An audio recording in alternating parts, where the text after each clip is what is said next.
When you listen to a great performer, a great pianist, or in any other instrument, great violinist, you immediately have you hear that you know you're listening to something great.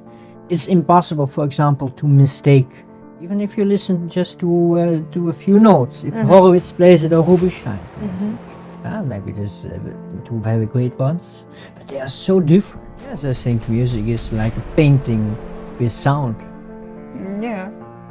With the colors of sound, and the canvas is time. That's our canvas, because music happens in time. Without time, there's no music. So, but without colors, sound colors, there's no music. You have to arrange those musical colors in time. How the technique, how to make these sounds, to look and search for these sounds. It's everything to do with the arm, with the concentration of the fingers, the form in the hand, little micro techniques. I don't know if I feel myself free. I feel myself free when I'm improvising. When I'm composing, I don't feel so free anymore, because then I start to think and start to be a little bit the perfectionist personality in me. What is good taste, what's a bad taste? And now I've always someone who says, no, this is good taste. Sometimes it's so obvious, it's just bad taste, and it's just being different for being different.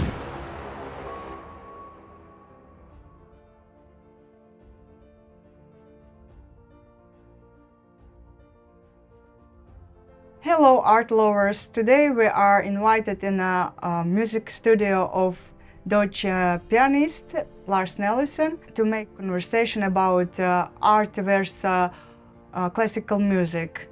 So thank you again for inviting me to your studio. It's really great pleasure to be here with you. Pleasure.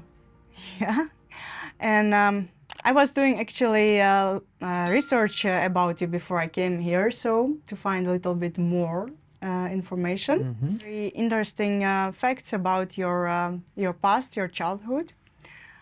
I read that you were interested a lot about painting when you were a child. We all know that children like to paint and draw.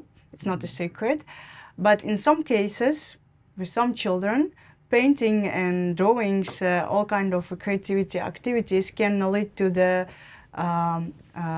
better education and can lead to the better development of child's brain, and also what kind of profession child might choose in his life or in her life. So, and that's why I would like to know more about your childhood, about your interest in painting and how you came to that and how it transformed eventually to the interest to music. And of course, about your surroundings when you were a child is very important, I think. What kind of impact this all had in your future choices? So you'd like to know how I came to painting? Yeah, first start with that. As a child, I was interested in being creative. So, and colors, they have always a kind of a impact on my mood and on my ideas. So painting is something, as all the children are drawing, and maybe an experiment with the painting. There's some interest that stayed with me, and I was maybe more busy with that than the average child. So I used also to, with some money I got from birthdays or just as birthday presents, or ask my parents for different kinds of paint. I liked in that time oil paint. I was doing experimenting with, but that was a little bit difficult. I never liked the results with that. My parents, it never came to their mind to bring me to a painting class or something. So, and there was no YouTube, it didn't exist in the time. So I was really learning just by experimenting by myself.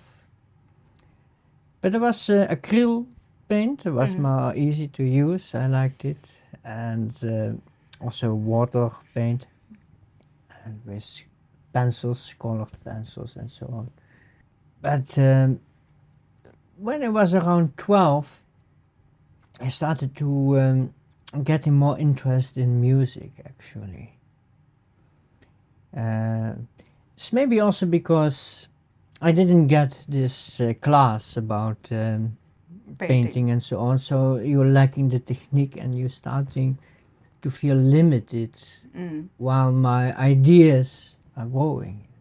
So you think it's very important for parents when they see that their child interested in painting or music or doing something creative? It's very important for parents to support that their child and eventually bring them to some kind of courses or lessons. It's very, very important, because the children, I think, maybe a few exceptions, but children usually they need the parents' support in that.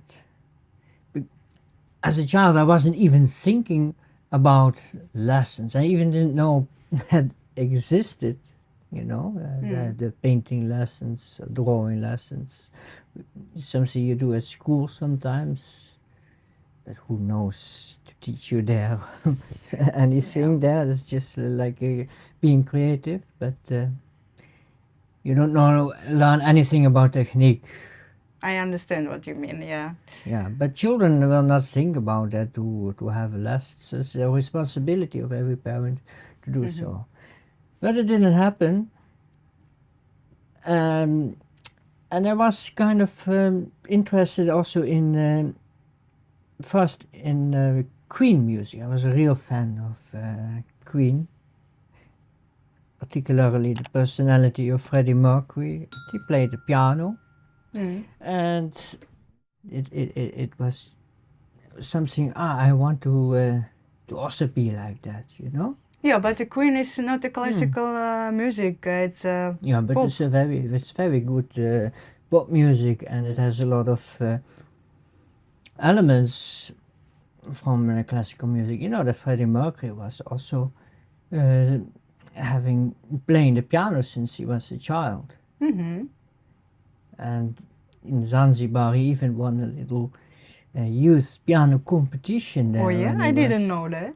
Yeah, so he was serious about that as a child.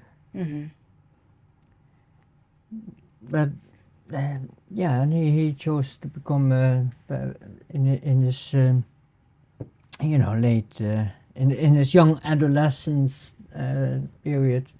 He started to sing and to make his own band, which later became Queen. So that is interesting, also kind of transformation from classical music to the... Well, it happened like this. I started to, eventually when I was 14, I got a keyboard. I wasn't really satisfied with that. And a year later, I finally got the piano. My father bought the piano. So eventually your parents came to support you with the music, not with the painting, but with the music. And in the music, it seems to be more logical to have lessons. Yeah, you so must they have sent lessons, me, of course. So they sent me to the lessons, and I really liked it. And I started to, I actually practiced quite a bit from the beginning. And in the lessons, you also getting with classical music, you start to get a taste of it. And I started to listen also to more classical music. And that is actually how I almost transformed my taste from, or shifted, I must say. It really shifted my interest from this Queen pop music to the classical music. It goes so deep, classical music, much deeper than pop music. Of course. Yeah, even though Queen is very good pop music, and particularly the songs that are written by Freddie Mercury, they are more interesting and creative than the songs that are written by the other band members. Maybe The second best writer of the songs was Brian May, but then you have John Deacon and Roger Taylor, the drummer. They also wrote songs, but I think they have a different quality than the ones that Freddie Mercury and also even Brian May wrote. They are more lyrical, they are more harmonical, interesting. And I still like to sometimes listen to Queen, but I'm all into classical music. Does they inspire you in certain way? You still get inspirations from I get their some music youth sentiment from it, because it's important. and the energy which it has, you know, the energy of the music, and in the style in which we have to look at this music in its style, it's really excellent. I also think it's a great music. Yeah.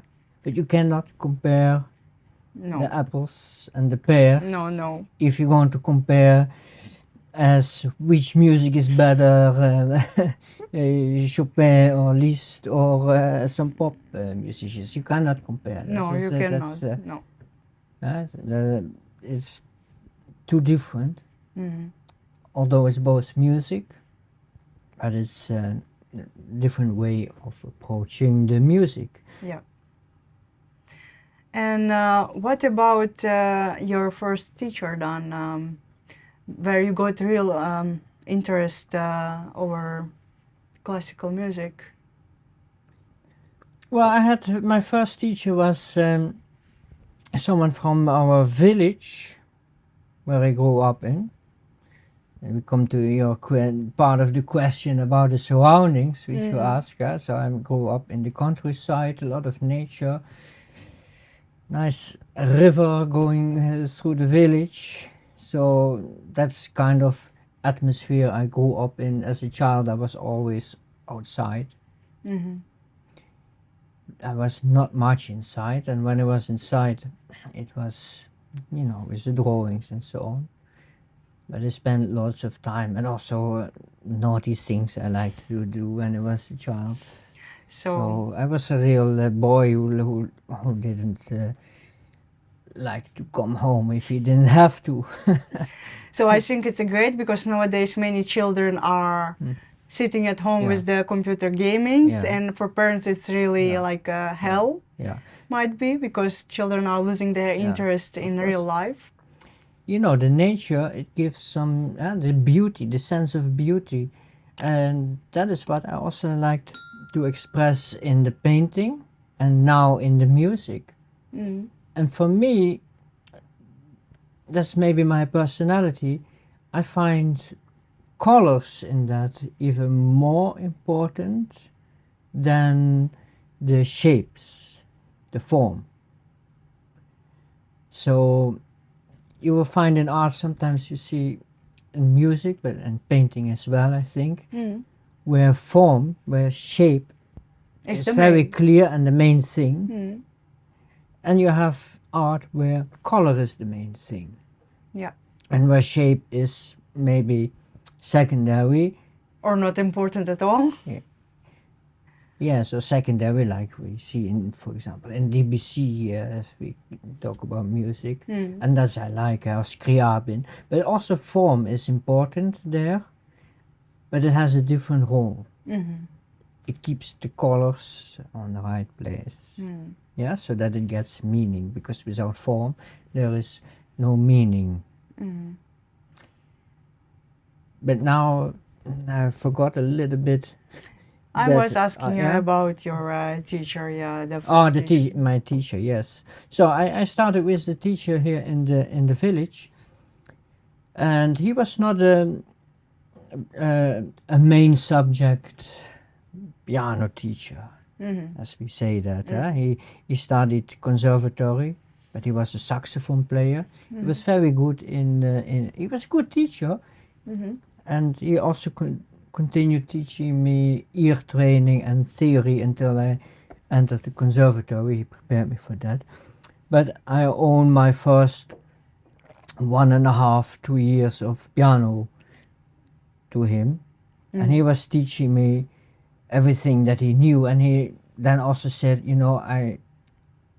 go so fast, and well, you make such a progress. I cannot teach you anymore. You can, if you have lessons with me, I don't know how to bring you further to the level to really go to the conservatory. So he was honest about that, and he looked with me to another teacher who could, and we found him in the nearest city in Venlo.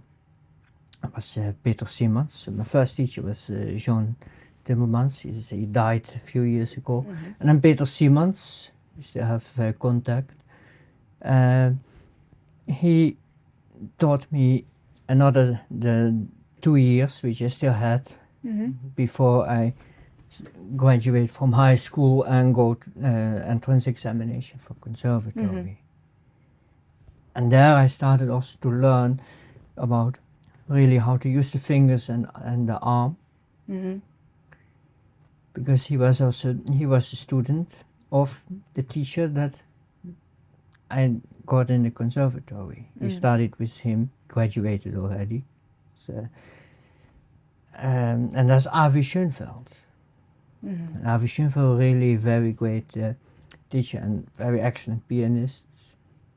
Sometimes I was, and I think all the students said they were wondering why he was teaching in the conservatory, why he could be a very great concert pianist. And he was student of Arthur Rubinstein, and he started with Perlmutter, Vlado Perlmutter in Paris.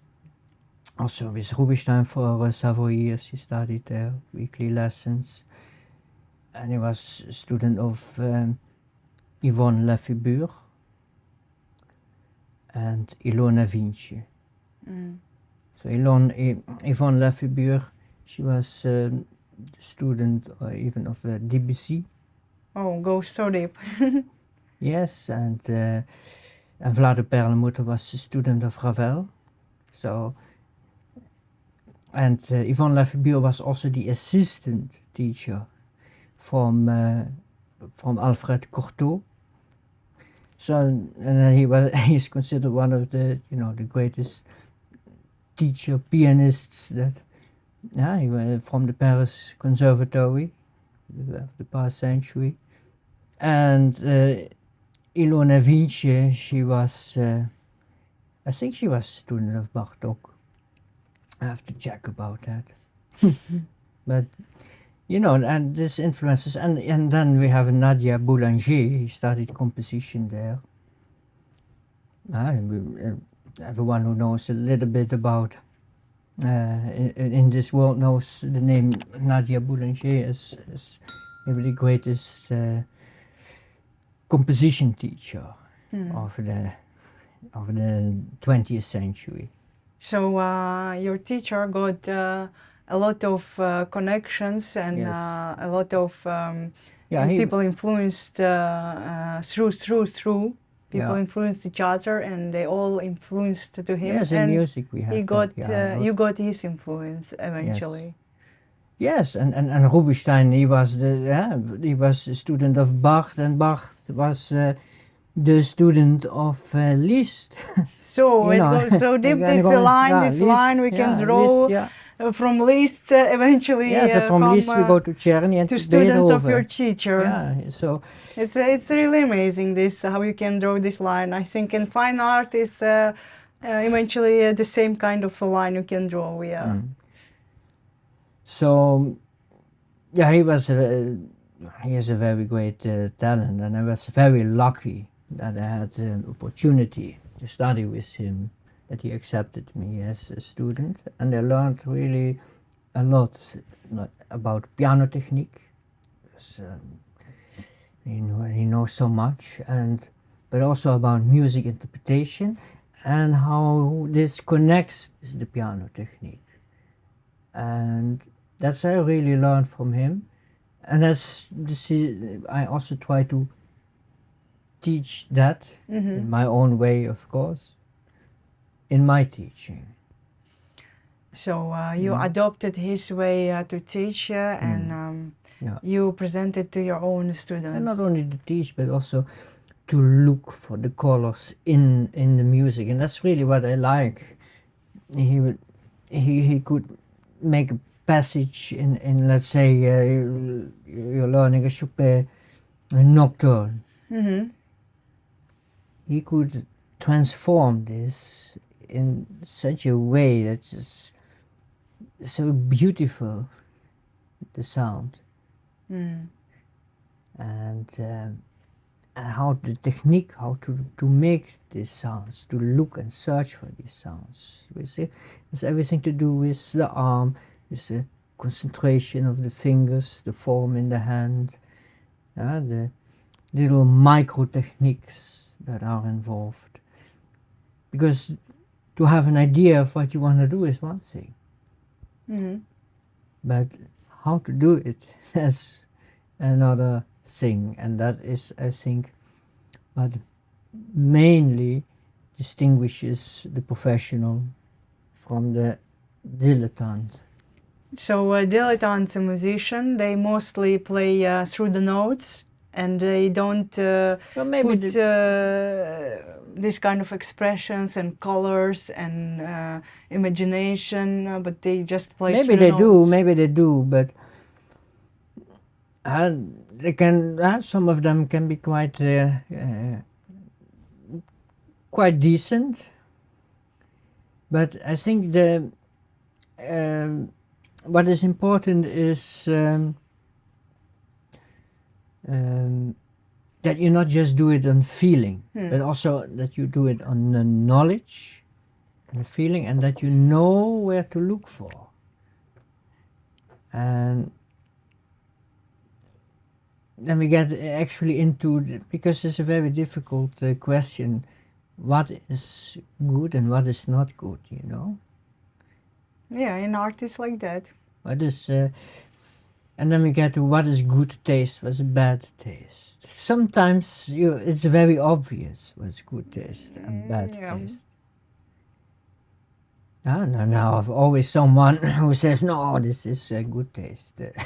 But sometimes it's so obvious, it's just bad taste, and it's just being different for being different and not for being... I think when it's not obvious, time eventually shows what was good and not good, isn't it? Yeah. But when you listen to a great performer, a great pianist, or in any other instrument, great violinist, or a great conductor, you immediately have, you hear that, you know you're listening to something great. You can hear the individuality. It's impossible, for example, to mistake the same piece played, even if you listen just to a few notes. If Horowitz plays it or Rubinstein plays it, maybe there's two very great ones, but they are so different. That's Rubinstein, that's Horowitz. The sound, that's something and that's you don't hear even with the good dilettantes, the good amateurs. I think that makes a difference, or from the mediocre pianists, because I sometimes listen to different young people. They play try same to things, imitate. the ones in the competitions and so on, but I cannot hear really what makes this person special or makes him. It's all good. You cannot say anything is wrong. Everything is good there. But there's lacking some kind of a personality, even in the sound. It's missing there, and it's just good. It's decent. So but not interesting. Yeah, you would advise to people in art not to try to imitate or copy someone, but try to put your own. Yeah, not try to be perfect. Not try to be. The outside, that everything is correct. Sometimes someone can have an excellent technique and have completely nothing to say in music. It's empty. Yeah, and a fine art is the same problem sometimes stands. Many painters are have great techniques, might have a very good technique, but artistically might suffer from lack of ideas or inspiration, or in their paintings can be look very dry and not so interesting. But they might have a great technique. But in other hand, you can see sometimes painters might not have such great techniques even, but their paintings look so amazing, and so you get inspired, you get relaxed, you get all kind of feelings when you look at them. It's because they put so much of themselves in that, so much of their own worldview, and yeah, and then it makes it really interesting. I think it's the same in the music. You think it's possible to be good, to be an excellent artist, but have no technique? No, that question actually I wanted to ask you, but I think in music it's very obvious. When you don't have any technique, you simply don't play it through. With painting, it's more or less more confusing, I think, because many people, I met with the fact that many people, when I see paintings in galleries or in studios of artists, they think like, oh, it's nice, it's beautiful, but what work stands behind it that I must buy this painting or look at it like as a piece of art, and many of them don't understand that how much work actually painter needs to put in that it's not just if everyone could draw or paint, everyone would do that, and yeah, you need to learn it, you need to have lots of techniques, but you also need to put yourself in that and your view of world, and not only simply only the technique, dry technique, and nothing out behind that. It's not going to work, because no painter became genius or famous only through the technique, but also the feelings, emotions, and the idea and the subject is matter with the paintings. But yeah, commonly people don't see all of that. They only see the beautiful image. They tell, oh, beautiful. Oh, beautiful. I think in modern art, it's very difficult sometimes for the audience to see the difference between a professional and an amateur, because an amateur can hide behind modernism as I meant it, that's my purpose. And the professional, he does everything very, he knows exactly each, and the music, he put each note on the right place as it should be, and then he has a whole structure, can be genius even. But for an outsider audience, who's not into this, deep into this, it sounds almost the same. Yeah, that's what I'm talking. The people look at a painting and they think, oh, beautiful about everything, about kitsch and about real art. For many people who are not educated in that way, or educated very little, they don't see, they almost don't see the difference. That's why there's very important for people to go to the art galleries really, and not just the art galleries, but the real good ones, the real with a good name, who works many years already in this industry, and look through and to shape their tastes, and also go to the museums. It also helps, and to read a little bit the books over art and educate themselves. Otherwise, they don't understand the difference between kitsch and real art, and they might buy, invest to the kitsch, and be disappointed after all few years to lose the money. With the music, it's important they might also educate themselves, I think, to understand the music better, and to understand, some people just go to the classical music concerts and sit there and just fall asleep. This is not a way to enjoy art, and not a way to educate themselves. They really must go, and they really must listen through to understand, read the books also, and educate themselves. Okay, yeah.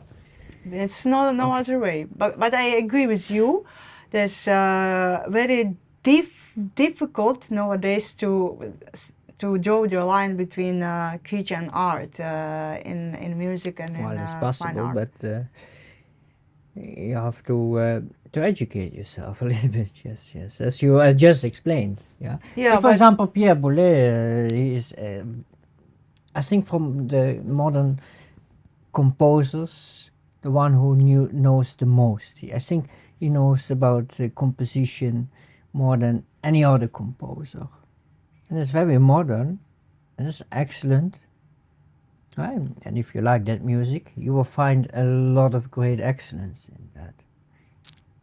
But in the same way, you have some other composers.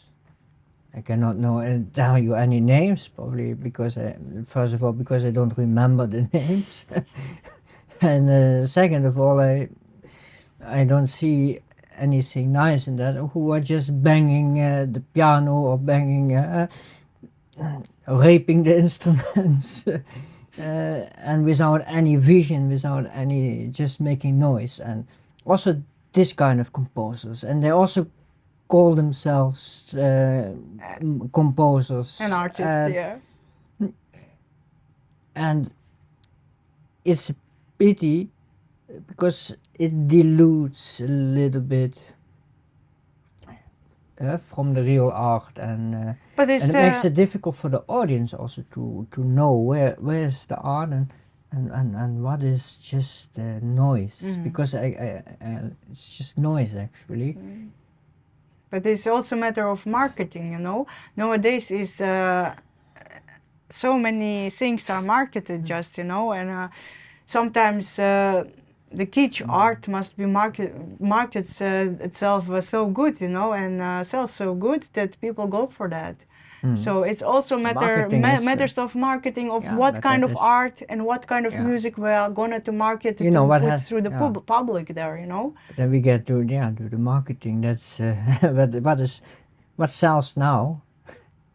But that doesn't mean what sells in 2 centuries from now. That's what I mean. The time sometimes so, that shows. Time is the best judge. It's the best judge, yeah, eventually. Judge. But talking about composing, I was reading also that you were making experiments with the composing yourself, and yeah, I think yeah. How you think about composing aspect? How you see yourself as a composer? Do you see yourself as a composer eventually or not? I don't see myself yet as a composer, because to see yourself as something, you need to do it a lot, and I don't think I did it enough. As you say, I'm experimenting with it, and I think every performer should experiment with it, because it just widens your understanding also of the music of the great composers. So I think for that reason they should all go into improvisation, and I like to improvise, and that's actually how it starts. I improvise and I say, hey, that's nice, that sounds good, nice melody, and sometimes I'm saying, oh, let's write it down. But when you start to write it down, it's not improvising anymore, because you start to think, you start to see, the structure must be like this, is logical, more logical than what I just played. You start to think, and then it crystallizes into a composition. That's at least the way I so you compose. You come to the composing through the improvisations. You come to compose some piece. Yes, and like that. And sometimes just like to play a little bit with the harmony, with different chords, different sounds, some melodies. In the church, I play in the church, of course, as part of my work on the organ.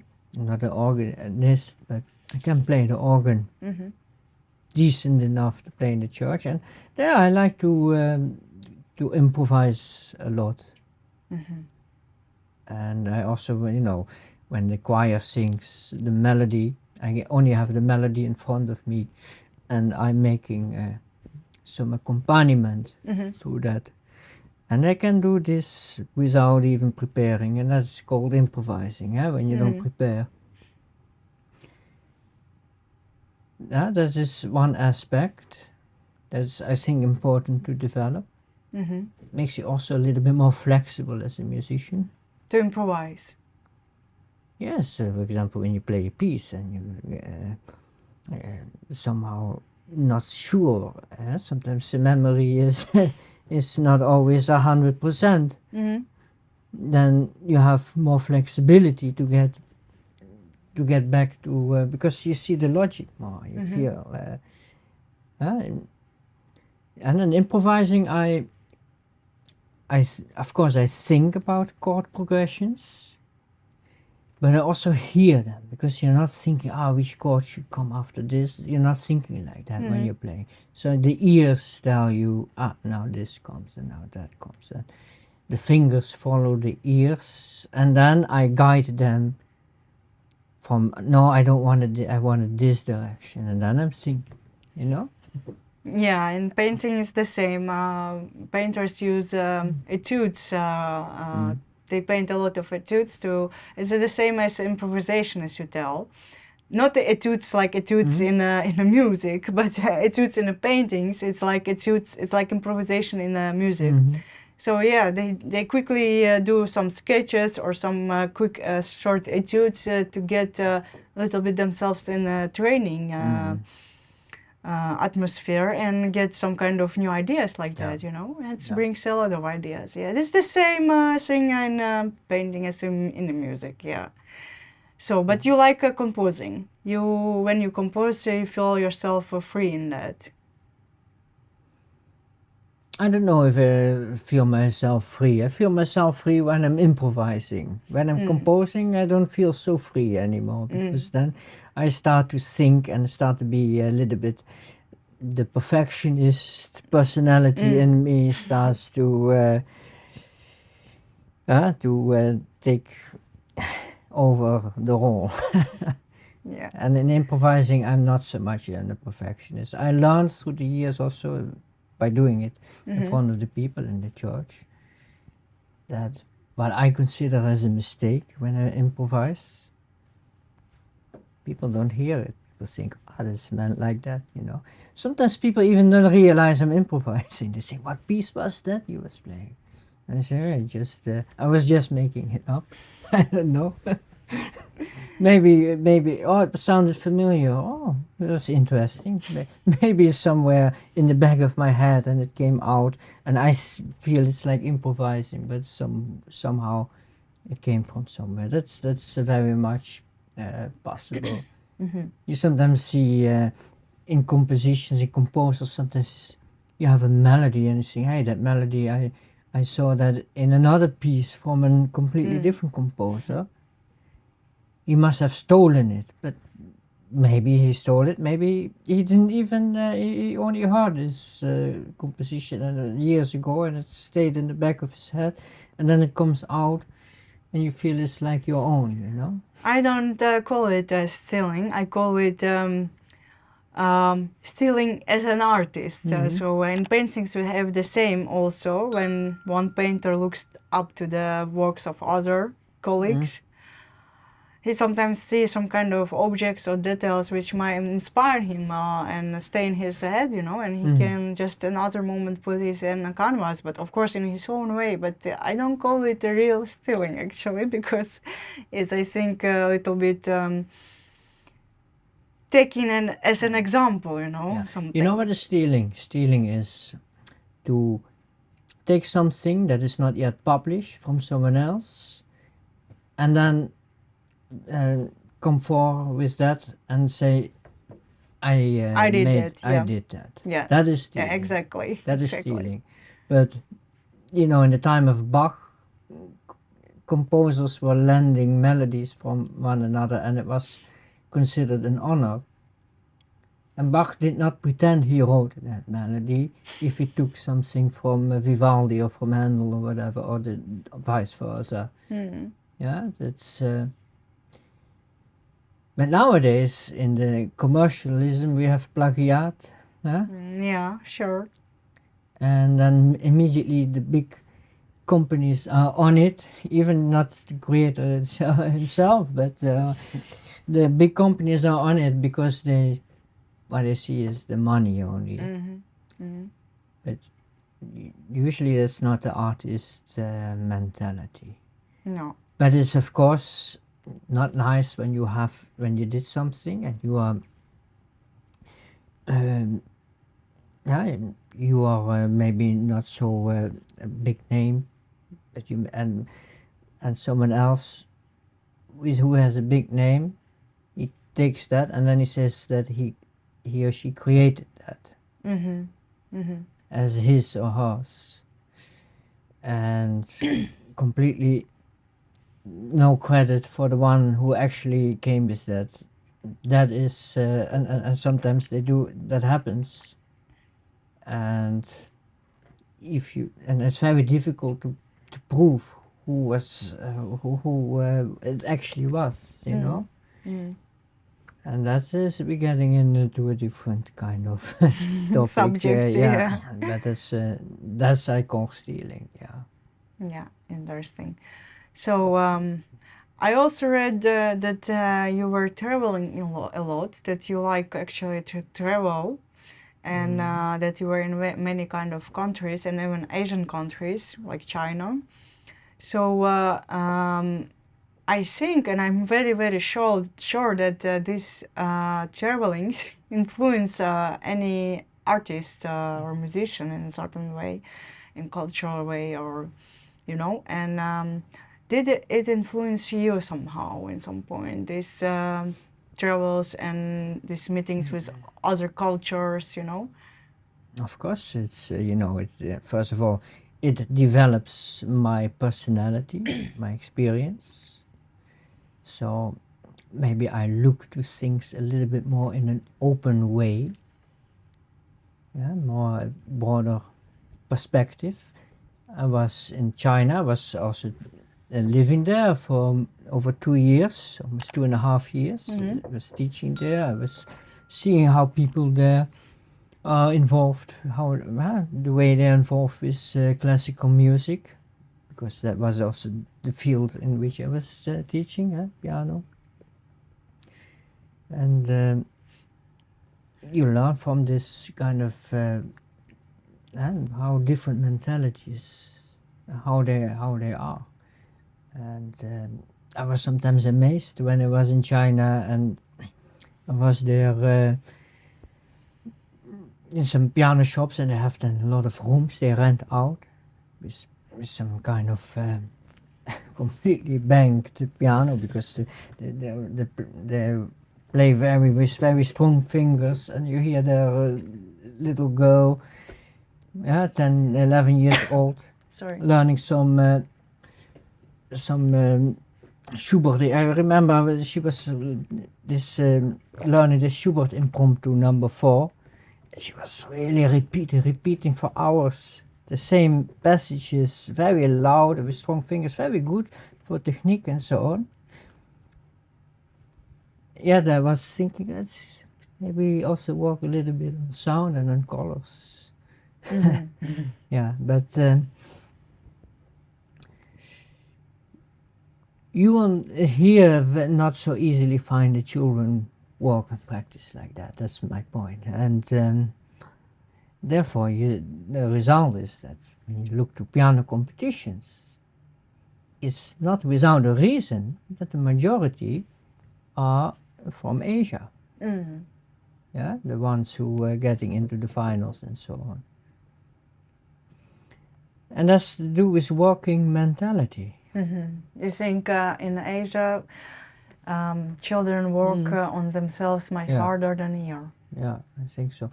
And of course, a lot of inspiration I get from it. In Japan, very beautiful. I think I liked it a lot. A very beautiful country. And I got interested actually in Asia because I was reading a lot of. As a student, I like to read about Eastern philosophy, and Really a lot of books, and I wanted to really. Now in my mind, I was I go there. It will be like in the book. Like in the books. Yeah, romanticizing. Yes, Yeah. So from the only country where is the most traditional still, where you can still find the things from the history the most from the countries that I went to is Japan. There you have the two extremes, very modern, and in that modernism, in this very modern environment, like in Tokyo, they preserve also very well their history. And when you go into the countryside in Japan, it's very traditional still. That's very different than in China, because now they're trying to restore a little bit still, but in the time of Mao, they destroyed a lot of their artifacts and of their buildings and so on. So and now they start to, I think they regret that a little bit, and start to for us to get tourism a little bit to rebuild whole cities. in Yeah, the but old, it's not. style. I think it's not the same. As in old times. So it's rebuilding. It's rebuilding. Yeah, in Europe also was traveling, of course. So and that's also inspiring. I like, I went to all the cities where the composers came from and lived, and here in Kassel, it's not very far from Bonn, where Beethoven was. So on Sunday afternoon, it's very easy to drive and to see the Beethoven house. So it's it brings you in different atmosphere, gives you ideas, inspiration. It forms your personality. But you also learn about other kind of musical culture when you travel. I think if you get interested in it, you can visit the museums or some things like that. Yeah, in China, I Meet got people. a little bit. Yeah, I got a bit acquainted with the Chinese opera, Yeah, they said what is which called. is so very exotic for us, for our ears. Yeah. You cannot compare that with our Western music. It's very interesting to get a taste of that. Yeah. Of course, because I think you could take some elements for your own interpretation of music, or for your own composing. Yeah. Some elements doesn't need Yes, to be for example, the Japanese pentatonic scale.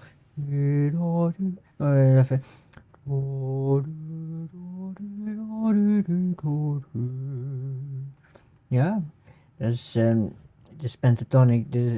It has something sad, something melancholical, something bitter in it. Very different than the Chinese pentatonic scale. And you also learn actually the difference of two cultures which have from old ancient times same roots, but have such a different color to it nowadays. Yeah, in our in the centuries, also in the how that developed. And I like to use the Japanese pentatonic scale sometimes when I improvise. It's a very nice scale to use. Yeah. Interesting.